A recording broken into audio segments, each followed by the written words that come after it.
আজকে আমরা আলোচনা করব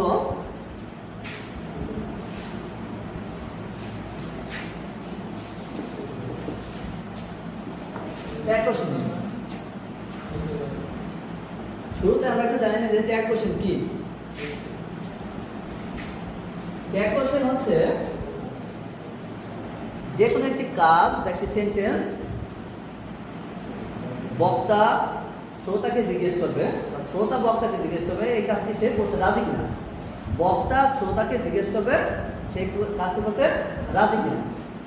যেমন তোমরা আজকে ক্লাসে আসছো বা কোচিংয়ে আসছো, যদি বলো যে তুমি কাছে কোচিংয়ে যাবা, সে হ্যাঁ না দেখুন একটু উত্তর দেবে। কিন্তু যদি সে কোচিংয়ে আসে তাহলে আমরা বলবো কি যে আমরা যেমন বলি তুই কি কোচিং যাবি আজকে, যাবি না, মানে বলার পর আবার নিশ্চিত হওয়ার জন্য পুনরায় যে প্রশ্নটা করি,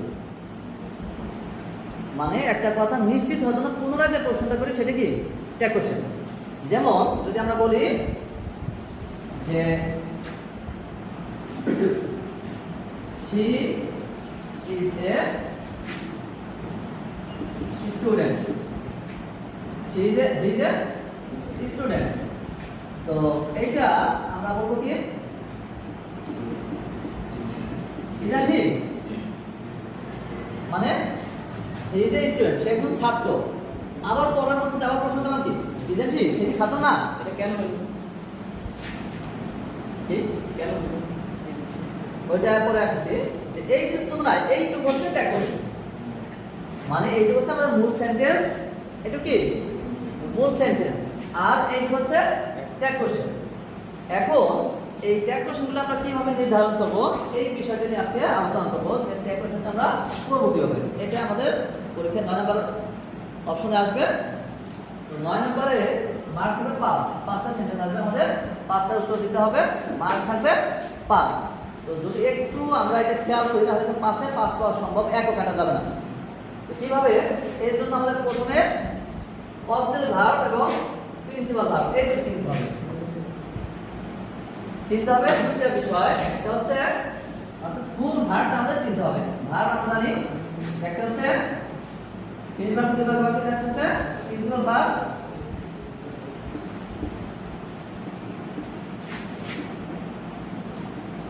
আর হচ্ছে অক্সিলারি ভার্ব।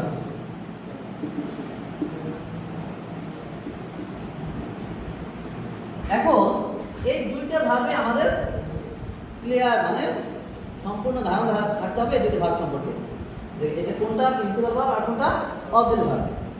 যদি ট্যাগ কোশ্চেনে অক্সিলারি ভার্ব থাকে তাহলে অক্সিলারি ভার্বই হবে। সেন্টেন্সে যদি অক্সিলারি ভার্ব থাকে তাহলে ট্যাগে কি হবে, অক্সিলারি ভার্বই হবে। আর যদি সেন্টেন্সে প্রিন্সিপাল ভার্ব থাকে তখন অক্সিলারি ভার্বের ডু ডিড ডাজ ধারাতে হবে। কি বলছি, যদি অক্সিলারি ভার্ব থাকে তাহলে অক্সিলারি ভার্ব দিয়ে কি করতে হবে, ট্যাগ কোশ্চেন করতে হবে। আর যদি অক্সিলারি ভার্ব না থাকে, প্রিন্সিপাল ভার্ব থাকে, তখন ডু ডাজ এবং ডিড এই তিনটা যেখানে কি করব, ধারাবো। ঠিক আছে। তো এখন অক্সিলারি ভার্ব আমরা মোটামুটি জানি যেখানে বি ভার্ব, হ্যাভ ভার্ব, এরপর আরেকটা আছে ডু ভার্ব, আরেকটা আছে মডাল ভার্ব, মডাল অক্সিলারি। ঠিক আছে, এই 4 প্রকার। তো এই 4 প্রকারের অক্সিলারি ভার্ব আমাদের লাগবে। ঠিক আছে। তো এখানে সাধারণত আমরা জানি যে be verb, am is are, was were, এরপর হ্যাভ ভার্ব হচ্ছে have has had, do verb do does did, আর মডাল ভার্ব হচ্ছে may might can could shall should will would used to ought to must জার্নি। অর্থাৎ এইখানে সাধারণত যে 24টা verb আছে, এই 24টা ভার্ব আমাদের জানতে হবে। এই 24টা ভার্বে আমাদের ট্যাগ কোশ্চেন লাগবে। এখন যদি এই 24টা, তাহলে এইখানে কিন্তু ডু ডাজ ডিড যে রাখলাম এই তিনটা কিন্তু এর মধ্যেই আছে, ডু ভার্বের মধ্যেই আছে, তাই না? এই তিনটা কি আছে, ডু ভার্বের মধ্যে আছে। তাহলে এইখানে প্রিন্সিপাল ভার্বের, যদি প্রিন্সিপাল ভার্ব দিয়ে কি হবে না, কোনো ট্যাগ কোশ্চেন হবে না। তাহলে ট্যাগ কোশ্চেন হবে কি, না শুধু অক্সিলারি ভার্ব দিয়ে। এখন 1 নাম্বার নিয়মটা হচ্ছে ট্যাগ কোশ্চেনের, যদি সেন্টেন্সটা মানে প্রদত্ত যে সেন্টেন্স, অর্থাৎ আমাদের ট্যাগ করার জন্য যে সেন্টেন্সটা দেওয়া থাকবে সেটা হচ্ছে প্রদত্ত সেন্টেন্স। স্টেটমেন্ট।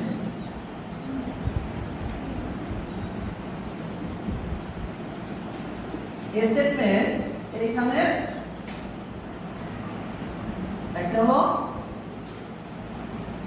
অ্যাফার্মেটিভ,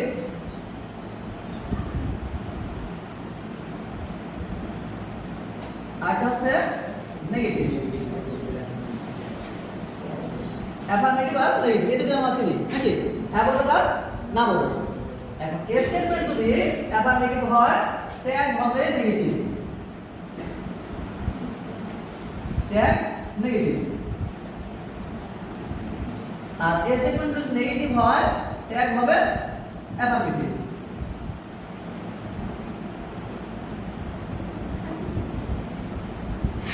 ঠিক আছে? যদি স্টেটমেন্ট মানে প্রদত্ত সেন্টেন্সটা যদি অ্যাফার্মেটিভ হয় তাহলে ট্যাগ হবে কি নেগেটিভ, আর যদি স্টেটমেন্ট বা প্রদত্ত সেন্টেন্স যদি নেগেটিভ হয় ট্যাগ হবে অ্যাফার্মেটিভ। এটা কি ক্লিয়ার? অ্যাফার্মেটিভ আর নেগেটিভ, হ্যাঁ বোধক না বোধক। যেমন সে একটু আগে আমি লিখলাম যে হি ইজ এ স্টুডেন্ট নাকি? এটা কি অ্যাফার্মেটিভ না negative? He is a student affirmative না নেগেটিভ? অ্যাফার্মেটিভ। আর এইটা আমরা যদি নেগেটিভ করি he is not a student, তাই তো? তাহলে হি ইজ এ স্টুডেন্ট এটা হচ্ছে অ্যাফার্মেটিভ, যেটা বক্তা স্বীকার করে, যেটা দ্বারা কোনো কিছু স্বীকার করা সেটা হবে কি অ্যাফার্মেটিভ, আর যেটা স্বীকার করে না সেটা হবে নেগেটিভ। স্বীকার করলে অ্যাফার্মেটিভ, স্বীকার না করলে নেগেটিভ। তাহলে এখন আমরা অ্যাফার্মেটিভ নেগেটিভ এই সম্পর্কে কোনো কনফিউশন আছে? কোনটা অ্যাফার্মেটিভ কোনটা নেগেটিভ? যদি স্বীকার করে তাহলে হবে অ্যাফার্মেটিভ, স্বীকার না করলে নেগেটিভ। এখন ব্যতিক্রমগুলো আমরা পরে আসি। প্রথমত যে না বোধক কিছু থাকলে সেটা হবে নেগেটিভ, না বোধক না থাকলে হবে অ্যাফার্মেটিভ। ঠিক আছে? না বোধক থাকলে কি হবে? না বোধক থাকলে নেগেটিভ, আর হ্যাঁ বোধক থাকলে অ্যাফার্মেটিভ। মানে কোনো কিছু যদি স্বীকার করে তাহলে হবে অ্যাফার্মেটিভ, আর স্বীকার না করলে নেগেটিভ। এখন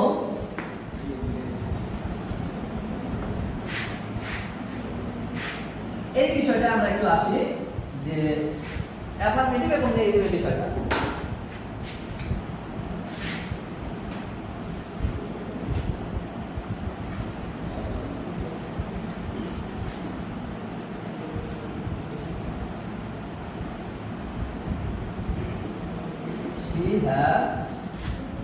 She has done the work. She has done the work. এখন এখানে অক্সিলারি কি আছে? has আছে। অক্সিলারি কি আছে? has আছে। তো এটা কি অ্যাফার্মেটিভ নাকি negative? he has done the work, সে কাজটি করেছে। অ্যাফার্মেটিভ নাকি নেগেটিভ? অ্যাফার্মেটিভ। আর এটা মানে she has not done the work। এটা কি বোঝালো? এটা কি অ্যাফার্মেটিভ নাকি নেগেটিভ? নেগেটিভ, কারণ এখানে নট আছে, তাই তো? এখন এইটা করার সময় আমরা কি করব? এখানে যেহেতু নট নাই এখানে আমরা একটা নট নিব,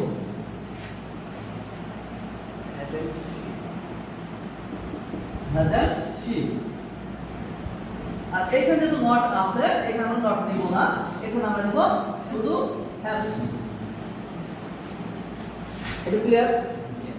যদি নট থাকে তাহলে এখানে নট যাবে না, যদি নট না থাকে তাহলে নট নিতে হবে। ঠিক আছে? এখন একটা বিষয় আমাদের খেয়াল করব যে ট্যাগের করার সময় আমরা এখানে নটটা ফুল লিখি, আমি আগের বার লিখতে এবার লিখতে নটের কি লিখছি? সংক্ষিপ্ত লিখেছি n, t, n apostrophe t। এখন এর কারণ কি? এর কারণ হচ্ছে আমাদের একটু পেছন যেতে হবে, অক্সিলারি ভার্বটা আগে আমাদের জানিয়ে দিতে হবে। আমরা যে অক্সিলারি ভার্বগুলো একটু আগে বললাম,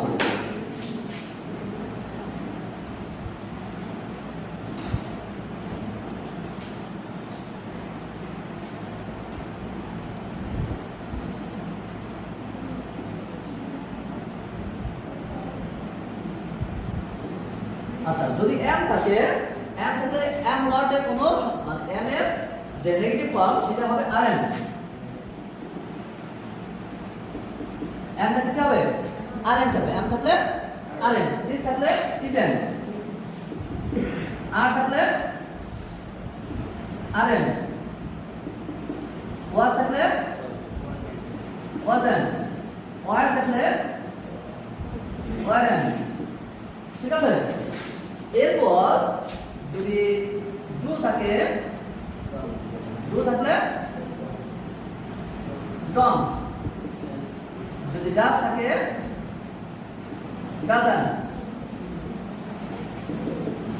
যদি ডিড থাকে তাহলে হবে ডিডেন্ট। এরপরে যদি হ্যাভ থাকে,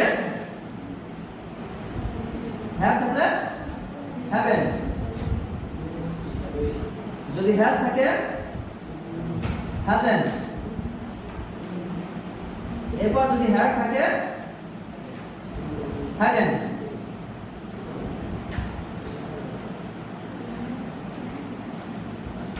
এরপর আর যেগুলো আছে, মে থাকলে কি বসাবো? মেন।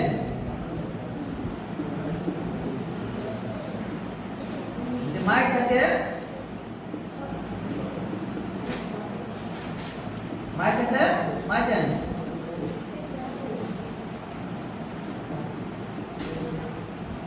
ক্যান থাকলে ক্যান।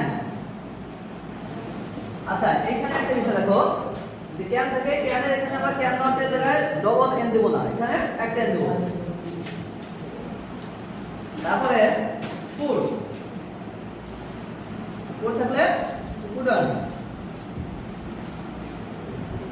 ফুড থাকলে শ্যাল থাকলে শ্যালেন। এরপর শুড থাকলে শুডন। ঠিক আছে? এইভাবে প্রত্যেকটা অবজেক্ট ভার্বের শেষে আমাদের কি করতে হবে? নট যোগ করতে হবে। প্রত্যেকটা অবজেক্ট ভার্বে কি করতে হবে? নট যোগ করতে হবে। অর্থাৎ এই অবজেক্ট ভার্বগুলো যদি থাকে, ট্যাগ করার সময় যদি আমাদের প্রদত্ত সেন্টেন্সে অর্থাৎ স্টেটমেন্টে যদি এই অবজেক্ট ভার্বগুলো থাকে, তাহলে আমরা ট্যাগে এই অবজেক্ট ভার্বগুলো বসাবো। বুঝা গেছে? এইগুলা থাকলে এইগুলো বসাবো, আর এইগুলো থাকলে এইগুলো বসাবো। এটা হচ্ছে সহজ পদ্ধতি। যদি আমাদের এই ফর্মগুলো অর্থাৎ নট থাকে, এটা ট্যাগের সময় শর্ট ফর্ম আমি কি বসাবো? শর্ট ফর্ম বসাবো। ট্যাগের সময় বলবে কি? Short form. এখন যদি এই অ্যাফার্মেটিভ থাকে, এই পাশে যা আছে সব কি? অ্যাফার্মেটিভ, এই পাশে যা আছে সব নেগেটিভ। অ্যাফার্মেটিভ থাকলে নেগেটিভ বলবে, নেগেটিভ থাকলে অ্যাফার্মেটিভ বলবে। ঠিক আছে? অ্যাফার্মেটিভ থাকলে নেগেটিভ, নেগেটিভ থাকলে অ্যাফার্মেটিভ। এখানে দেখো তাই আমরা দিয়েছি, এখানে আছে অ্যাফার্মেটিভ, এখানে আছে নেগেটিভ। যদি অ্যাফার্মেটিভ থাকে তাহলে নেগেটিভ দেব, নেগেটিভ থাকলে অ্যাফার্মেটিভ দেব। Clear? They are playing cricket, এটা কি অ্যাফার্মেটিভ নাকি negative? They are playing cricket affirmative নাকি নেগেটিভ? অ্যাফার্মেটিভ। তাহলে এখানে আমরা কি বসাবো? অবজেক্ট ভার্ব আছে, আর আছে, বসাবো কি? আরএন। আরএন এর পর সাবজেক্ট কি আছে? দে। অর্থাৎ প্রথমে আমরা অবজেক্ট ভার্বটা বসাবো। প্রথম কি বসাবো? তাহলে এখানে কি আছে? আর আছে, তাই না? আর থাকলে আমরা আর বসাবো, আর থাকলে কি বসাবো? আর বসাবো। এরপর নেগেটিভে নট বসালাম, তারপর সাবজেক্ট বসাবো। ঠিক আছে? এখন সাবজেক্ট কি আছে এখানে? দে। এখন যদি সাবজেক্ট প্রোনাউন থাকে, সাবজেক্ট যদি প্রোনাউন থাকে, নাউন প্রোনাউন তো সবাই চিনি। সাবজেক্ট যদি প্রোনাউন থাকে তাহলে ট্যাগও কি হবে? প্রোনাউন হবে। সাবজেক্ট প্রোনাউন থাকলে ট্যাগও প্রোনাউন হবে। আর সাবজেক্ট যদি নাম থাকে তখন আমরা কি বসাবো? যদি এখানে ডানা ইজ ওয়ার্কিং প্রপারলি, এই ক্ষেত্রে আমরা কি বসাবো? শুরুতে ইজ আছে, বসাবো কি? ইজেন্ট। বসালে ইজেন্ট। এখন আছে রানা, তো রানার ক্ষেত্রে কি আমরা রানাই বসাবো? রানার প্রোনাউন, রানার পরিবর্তে কি বসে? হি বসে, তাই না? এখানে আমরা কি বসে? এখন একটা বিষয় হচ্ছে, এখানে আমরা ছোট হাতে বসাবো নাকি বড় হাতে বসাবো? এটা মনে রাখবা, একমাত্র যদি সৃষ্টিকর্তা বোঝায়, যদি সাবজেক্টে যদি সৃষ্টিকর্তা আল্লাহ বা সৃষ্টিকর্তা থাকে, তখন কি হবে? এটা বড় হাতে হবে, অর্থাৎ এইটা বড় হাতে হবে। অন্য সমস্ত ক্ষেত্রে ছোট হাতে বলবে। সাবজেক্ট অবজেক্টের সময় কি বলবে? ছোট হাতে বলবে। তাহলে এখানে আমরা কি বসালাম? নিচে কি বসালাম? তাহলে নাম থাকলে কি হবে? নামের প্রোনাউন দেখে, অর্থাৎ ট্যাগে কখনো আমরা কি বসাবো না? নাউন বসাবো না, সবসময় কি বলবে? প্রোনাউন বলবে। ট্যাগের সময় সব প্রোনাউন বলবে। আর অবজেক্ট ভার্বের নট ফর্মটা সবসময় কি হবে? সংক্ষিপ্ত হবে। অবজেক্ট ভার্বের শর্ট ফর্ম কি হবে? অবজেক্ট ভার্বের নেগেটিভ ফর্মটা সংক্ষিপ্ত হবে। আর প্রোনাউনে কি বলবে? দে বলবে। তাহলে এখন আরেকটা বিষয় আছে, আমরা নাম পাইলাম, প্রোনাউন পাইলাম, তাই না? আরেকটা প্রোনাউন আমরা জানি যে ইন্ডিপেন্ডেন্ট প্রোনাউনগুলো আছে everybody,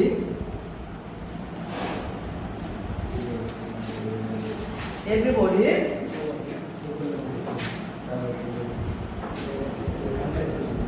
was present,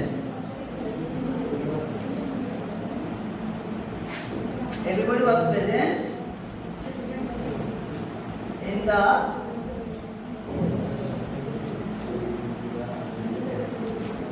meeting, everybody was present in the meeting. এখন এই ক্ষেত্রে আছে everybody, তো এই ক্ষেত্রে এটা একটা ব্যতিক্রম, আমি এটা আগে নিয়েছিলাম। তো everybody was present in the meeting, এখন এই যে এভরিবডি পরিবর্তে আমরা কি বসাবো, আর এখানে ওয়াজের পরিবর্তে কি বলবো, এখানে দুইটা চেঞ্জ হবে। এখানে আমরা ওয়াজ বসাবো না, এখানে ওয়াজ বসানো যাবে না, এখানে কি হবে, ওয়াজের পরিবর্তে ওয়ার হবে। আচ্ছা কেন?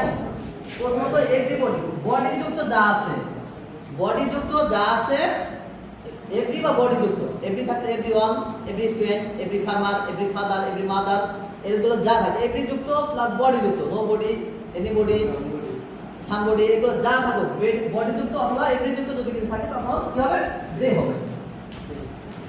প্রধান হিসেবে কি বসবে, দে বসবে, এখানে অবজেক্ট হিসেবে দে বসবে। আর এখন দের পর কি ওয়াজ বসে নাকি ওয়ার বসে, এরপর কি বসে, ওয়ার বসে, কারণ দে প্লুরাল, দেখি প্লুরাল, এভরিবডি এখানে সিঙ্গুলার, এভরিবডি সিঙ্গুলার, কিন্তু যখন এই প্রোনাউন আমরা দে বসাবো তখন কি হবে, এটা তখন প্লুরাল হয়ে গেল। এই কারণে কি হবে, ওয়াজ না বসা ওয়ার বসবে, ওয়ার এরপর দে, ঠিক আছে?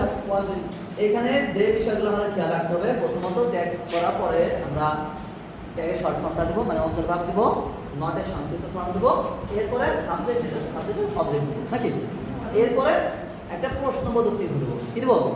প্রশ্নবোধক চিহ্ন দেবো। প্রশ্নবোধক চিহ্ন না দিলে কিন্তু হবে না, অবশ্যই প্রশ্নবোধক চিহ্নটা এখানে আমাদের দিতে হবে। আর নিচে আমরা একটু আন্ডারলাইন করে দেবো, এখানে ডট ডট দিয়ে দিতে পারি অথবা নিচে আমরা আন্ডারলাইন করে দেবো, ঠিক আছে? অবশ্যই এই তিনটে কাজ করতে হবে। কি কি? ট্যাগের নটের সংক্ষিপ্ত রূপ, এরপরে সাবজেক্ট অবজেক্ট, আর হলো প্রশ্নবোধক চিহ্ন, আর কি দেবো, নিচে আন্ডারলাইন করে দেবো, ঠিক আছে? She is not a good girl. She is not a good girl. এই ক্ষেত্রে আমরা কি করবো, বলো কি হবে? She is not a good girl. Ijan হবে না ইস হবে? ইজ হবে। কেন? এখানে নট আছে, নট এখানে আমরা নেব না, কি দেবো? Is she. Thank you. Is she, okay? এরপর তাহলে অবজেক্ট ভার্বগুলো মাথায় ঢুকছে, অবজেক্ট ভার্ব আসলে আর কোনো উদাহরণ লাগবে না। আচ্ছা, নটের আরেকটা দিই, আমরা যদি এরকম থাকে যে they are not swimming, they are not swimming, এখানে আমরা কি দেব, কি দেব, আর দে, ঠিক আছে? they are not swimming, এখানে দেব আর দে, কারণ এখানে নট আছে, ঠিক আছে? এখন এর সাথে আমরা আরেকটা বিষয় দিই যে I am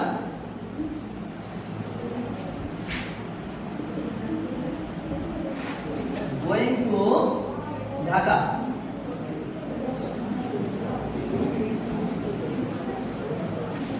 I am going to Dhaka, আমি ঢাকা যাচ্ছি। এই ক্ষেত্রে আমি কি করবো,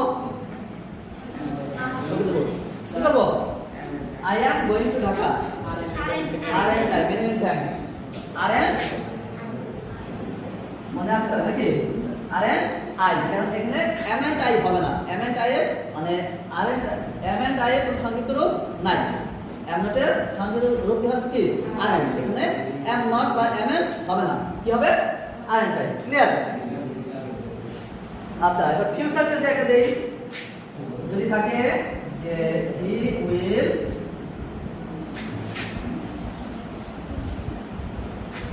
make a basket, he will make a basket, এখানে কি হবে,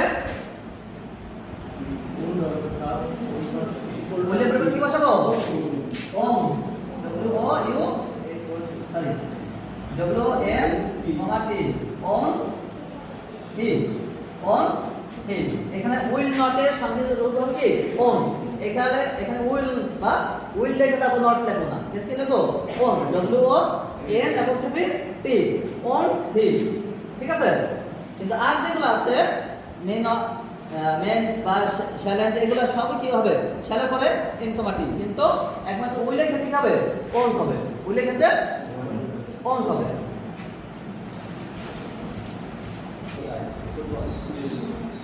football I do not play football কি হবে এটা ডু আই ধন্যবাদ ঠিক আছে কি বলবো ডু আই কারণ এখানে নট আছে এরপর যদি থাকে যে হি ডাজ নট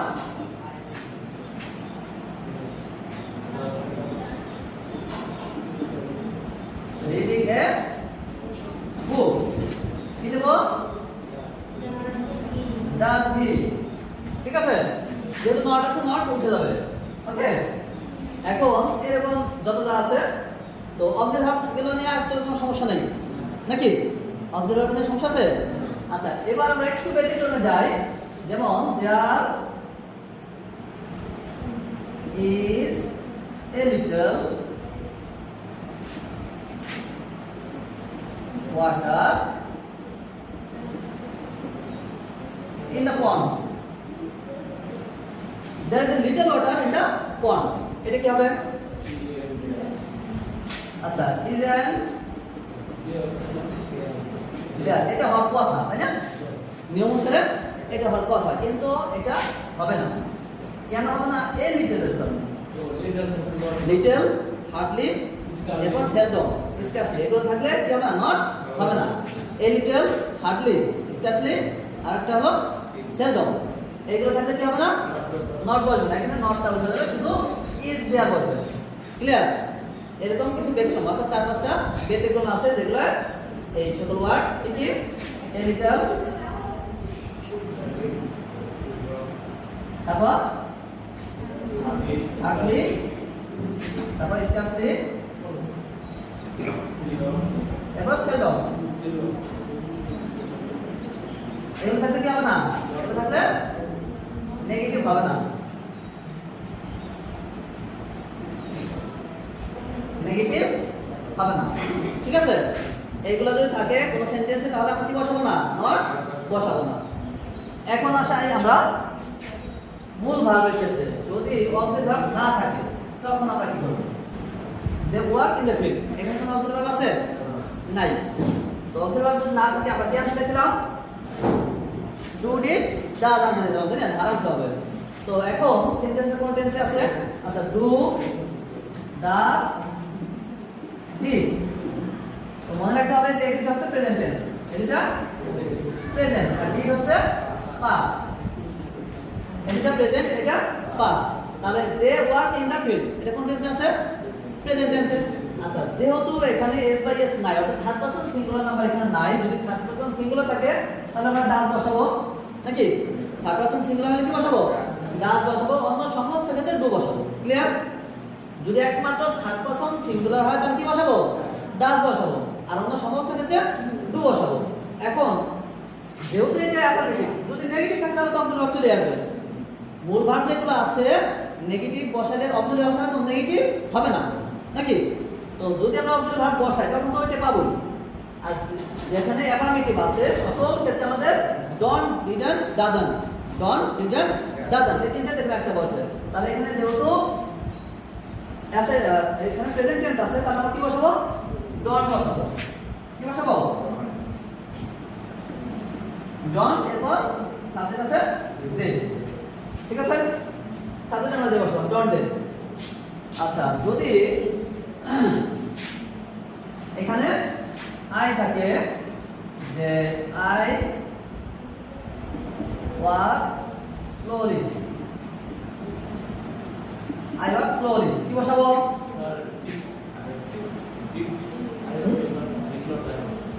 ডিডন্ট কেন ডিডন্ট কেন আই ওয়াক স্লোলি সাবজেক্ট হচ্ছে আই, সেন্টেন্সটা কি প্রেজেন্ট টেন্স না past tense? What? Present tense. তাহলে কি বসাবো? ডন। ডাজেন্ট কেন? Don't I first person. I কোন পারসন? First person. কোন অবস্থায় থার্ড পারসন না, নাকি? আমি তুমি ছাড়া বাকি আছে যারা থার্ড পারসন তারা, নাকি? তাহলে আই উই ইউ এই তিনটে বানাতে যা আছে সব থার্ড পারসন, তাই না? একটা হলে সিঙ্গুলার, একটা বেশি হলে প্লুরাল। এর জন্য কি বলবে? I walk slowly, don't I. আচ্ছা, এরপরে এইখানে একটা বিষয় দেখো যে ব্যতিক্রম কোনটা। আচ্ছা, আগে ব্যতিক্রমে পরে যাই যে she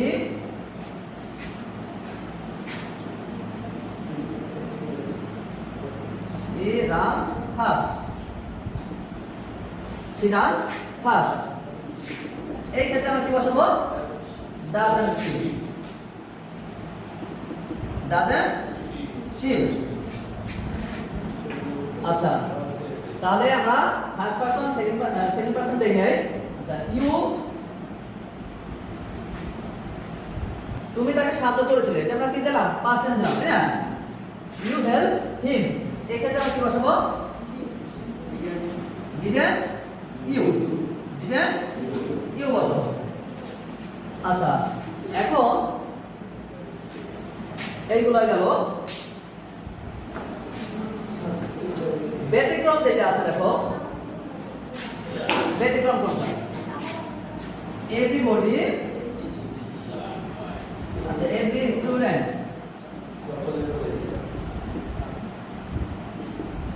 every student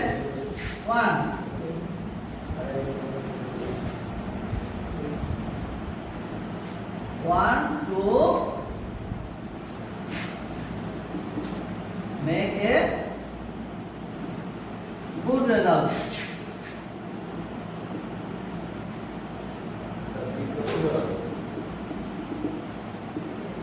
Every student wants to make a good result। কি বসাবো এটা?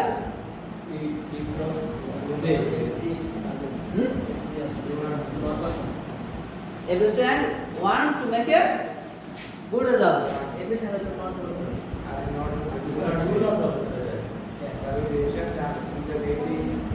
আচ্ছা, এখানে ডন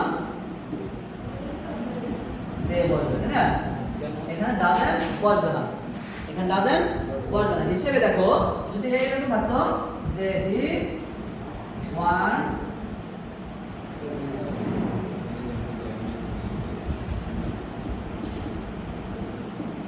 wants to make a good result। He wants to make a good result। এখানে আমরা কি বসাতাম? does, doesn't he, doesn't he বসাতাম। he wants to make a good result। এখানে আমরা এখানে wants আছে, এখানে wants আছে। দেখো দুইটাই wants আছে, কিন্তু একটাই হবে don't, একটাই হবে doesn't। কেন? এখানে এভরি থাকার কারণে কি হয়ে যাবে? দে হয়ে যাবে। আর দে পর কি বসে? সিঙ্গুলার ভার্ব বসে। দেরপর প্লুরাল ভার্ব বসে। দেরপর প্লুরাল ভার্ব বসে। এভরির পরে সিঙ্গুলার ভার্ব বসে। এভরির পরে কি? সিঙ্গুলার ভার্ব বসে। মানে ভার্বের শেষে এস বাই এস যোগ হবে, কিন্তু দেরপর ভার্বের পরে এস বাই এস যোগ হবে না। আর এখানে যেহেতু সিঙ্গুলার, কি সিঙ্গুলার, এখানেও সিঙ্গুলার, এখানেও সিঙ্গুলার, এজন্য কি হয়েছে? ডাজ বসছে। ক্লিয়ার? এখন আমরা অ্যাসার্টিভ সেন্টেন্স এই সম্পর্কে আশা করি আর কোনো ভুল হবে না, নাকি? ব্যতিক্রম সহ আমরা জানলাম। আচ্ছা, এখন আরেকটা বিষয় আছে, নোবডি থাকবে।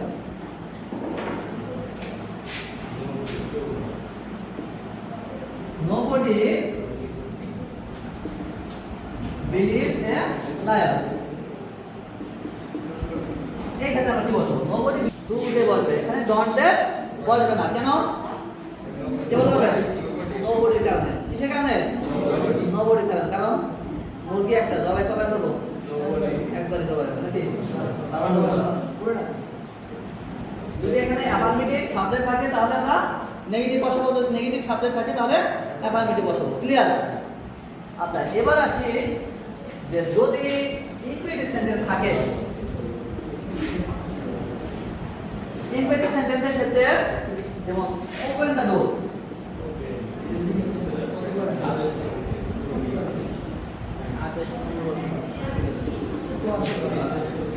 ওপেন দ্য ডোর ইম্পারেটিভ সেন্টেন্সের ক্ষেত্রে একটা চালাকি আছে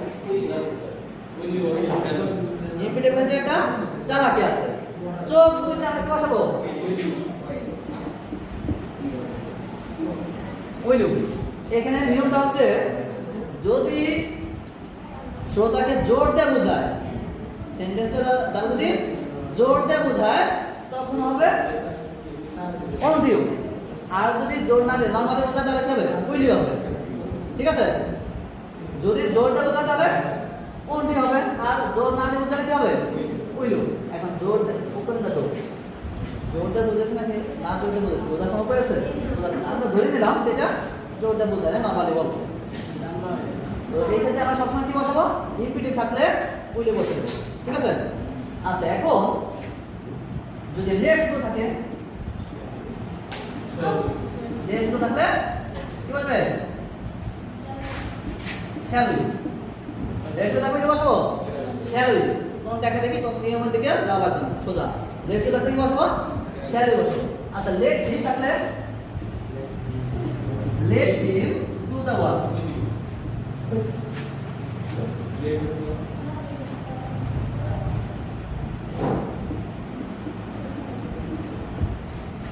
কি বসাবো let him do the work কি বসাবো উইল ইউ কেন ইম্পেরেটিভ সেন্টেন্স কি sentence imperative sentence will you বসাবো ঠিক আছে আচ্ছা এরপর মে আল্লাহ ব্লেস ইউ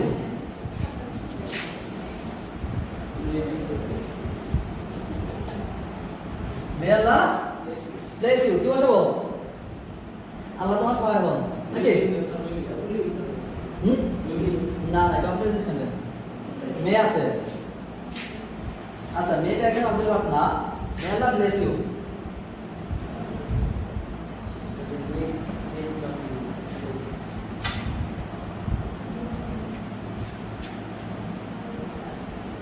আচ্ছা এখানে আমরা হেন হি বসাবো অবশ্যই হিটা বড় হতে হবে ঠিক আছে আচ্ছা এখানে মেয়ে আছে এর জন্য ঠিক আছে আচ্ছা এরপর আল্লাহ ইউ আছে ইউ আছে এখানে সাবজেক্ট তো আল্লাহ অবজেক্ট হচ্ছে ইউ ঠিক আছে আচ্ছা Allah is almighty Allah is almighty এই ক্ষেত্রে আমরা কি বলবো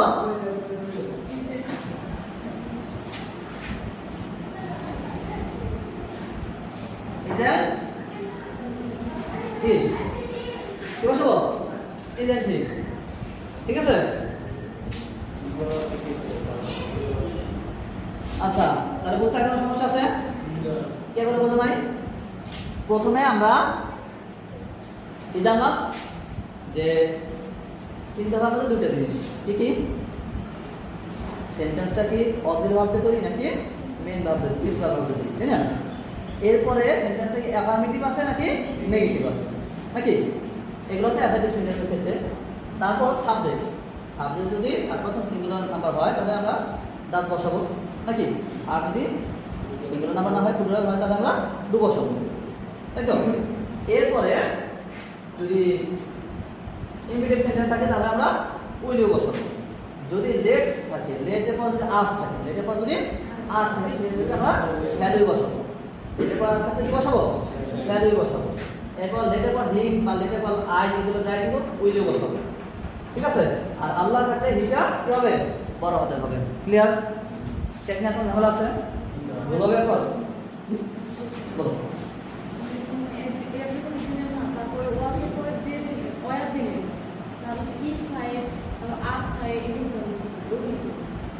আচ্ছা ধন্যবাদ প্রত্যেকে কি করছে একটা করে ধরে ধরে যাচ্ছে তাই না everybody is flying a kite তো এই ক্ষেত্রে দেখো ইজ আসে ইজের ক্ষেত্রে হিসেব মতো আমাদের ইনস্ট্যান্ট আসে কিন্তু আমরা ইজেন্ট বসাবো যেহেতু এখানে এভরিবডি পরিবর্তে কি বলবে দে বসবে কি বলবে দে বসবে এখন দে বসে ইজ বসে কার বসে ইজ বসে কার বসবে আর বলবে এরপর এখানে নেগেটিভ নাই আর এম বলবে ঠিক আছে যদি আমাদের অ্যাফার্মেটিভ কি বলে প্রেজেন্ট টেন্স হয় তাহলে আর এন বসাবো। প্রেজেন্ট টেন্স হলে আর এন, আর পাস্ট টেন্স হলে ওয়ার এন। ঠিক আছে, প্রেজেন্ট টেন্স হলে আর এন, পাস্ট টেন্স কি বসাবো ওয়ার এন। ক্লিয়ার? আর কোনো প্রশ্ন? কোনো প্রশ্ন নাই? আচ্ছা তাহলে এবার পাঁচটা করতে দিই। আচ্ছা এখানে পাঁচটা সেন্টেন্স আমরা দিচ্ছি। I hardly saw him. I am not a bad boy. Do not play at noon. Every mother loves a child. Please give me a glass of water.